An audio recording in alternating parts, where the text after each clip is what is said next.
Hey guys, welcome back for another movie review. Normally we'll do these together, but Johnny didn't see the movie with me.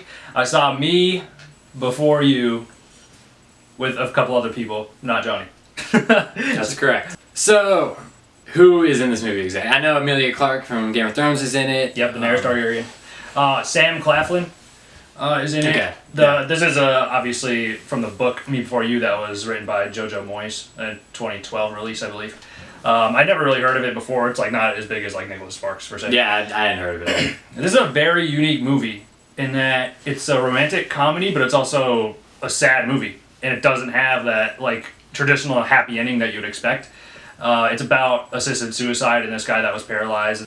Emilia Clarke is this cute little girl that's hired by Sam Claflin's mom to take care of him because he's been in this accident. He's like a paraplegic, I believe. He has a slight use of his arms, but his legs, he's completely paralyzed. And they need like a housekeeper for him to take care of him a little bit, give him his medicines and things like that. They fall in love, obviously, halfway through the movie, even though he's like a pain in the ass to her, but they ends up turning into a good guy and they fall in love. Yeah, dude. Of course, like all romantic comedies. Yeah.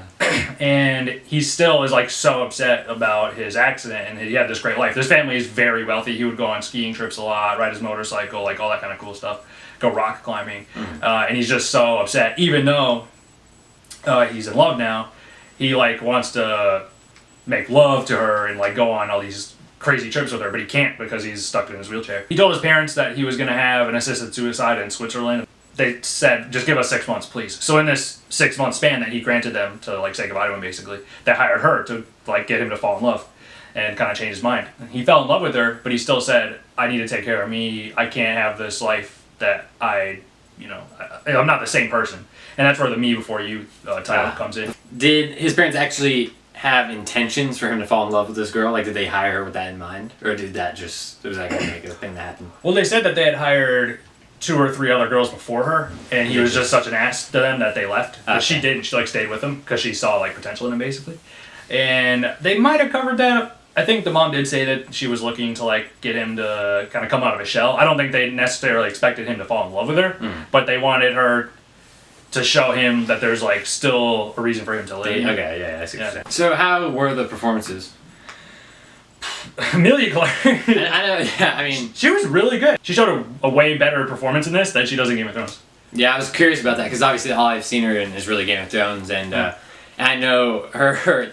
I think the last major role she had was Terminator Genesis. I know that didn't go over too well. Yeah. So I was curious as to how she would be in this. Yeah, she showed a lot of spunk. Like in Game of Thrones, I don't know if she's ever even smiled. Like, you know what I mean?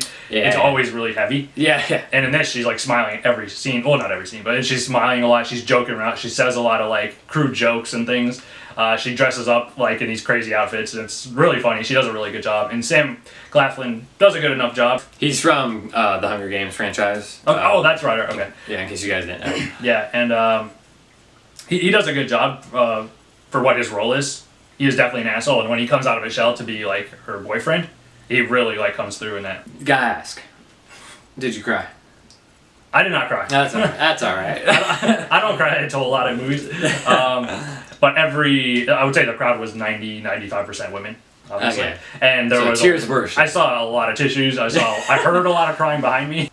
What would you give it? It did drag a little bit. It could have been 5 or 10 minutes shorter. Okay. Not a too big of a deal there. As a romantic comedy, I'll give it a 3.5 out of 5. All right, that sounds fair. Yeah, I mean, it looked decent enough to me. I mean, if I had a girlfriend or something, I'd probably take her to this movie. Yeah. I do like Emilia Clarke a lot, so it's good to hear that she did well. Yep. Hopefully she can get more movies in the future. Yeah, so I'm glad you liked it. Yep. Go see it. If you are into romantic comedies at all, or if you're just like sitting around on a day and this is on HBO or something, give it a watch. It is a good movie, and it's a unique take because it's not a traditional Matthew McConaughey like style like romantic comedy. There is some depth to this because it is dealing with some serious subjects. Is it still 2007? Is Matthew McConaughey the rom-com guy now still? Or? He's like the go-to guy. So. Okay. All right. Well, there you have it, guys, from the man himself. Go check it out. Go check it out.